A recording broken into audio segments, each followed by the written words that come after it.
Hi friends, ఈరోజు మీకోసం మరో రహస్యమైన ఆలయాలలో ఒకటైన స్తంభేశ్వర మహాదేవ్ ఆలయాన్ని మీ ముందుకు తెచ్చాను.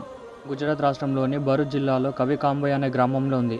ఇది అరేబియా సముద్ర తీరంలో కాంబే సింధు శాఖ ఒడ్డున కొలువై ఉంది. ఆలయ ప్రత్యేకత ఏమిటి అంటే దీనిని కనుమరుగయ్యే ఆలయం, ది డిసపైరింగ్ టెంపుల్ అని పిలుస్తారు. ఎందుకంటే సముద్ర పొలాలు ప్రతిరోజు సముద్రంలో వచ్చే పోర్ట్ హై టైడ్ సమయంలో ఈ ఆలయం పూర్తిగా నీటిలో మునిగిపోతుంది. కేవలం పైన ఉన్న ధ్వజస్తంభం మాత్రమే కనిపిస్తుంది. దర్శన సమయం సముద్రపు పాటు లో టైడ్ సమయంలో నీరు వెనక్కి తగ్గినప్పుడు మాత్రమే భక్తులు లోపలికి వెళ్లి శివలింగాన్ని దర్శించుకోవడానికి వీలవుతుంది.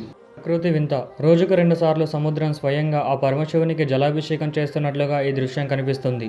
పురాణాల ప్రకారం ఈ ఆలయాన్ని కుమారస్వామి కార్తికేయుడు నిర్మించారని నమ్ముతారు. రాక్షసుడైన తారకాసురుడిని వధించిన తర్వాత అతను శివభక్తుడని తెలుసుకున్న కుమారస్వామి ఆ పాప పరిహారం కోసం ఇక్కడ శివలింగాన్ని ప్రతిష్ఠించాడని చెబుతారు. ఈ రోజు కూడా ఒక కొత్త టెంపుల్ గురించి తెలుసుకున్నారు కదా. సో రేపు కూడా మరో కొత్త టెంపుల్తో మీ ముందుకు వస్తాను. So do subscribe.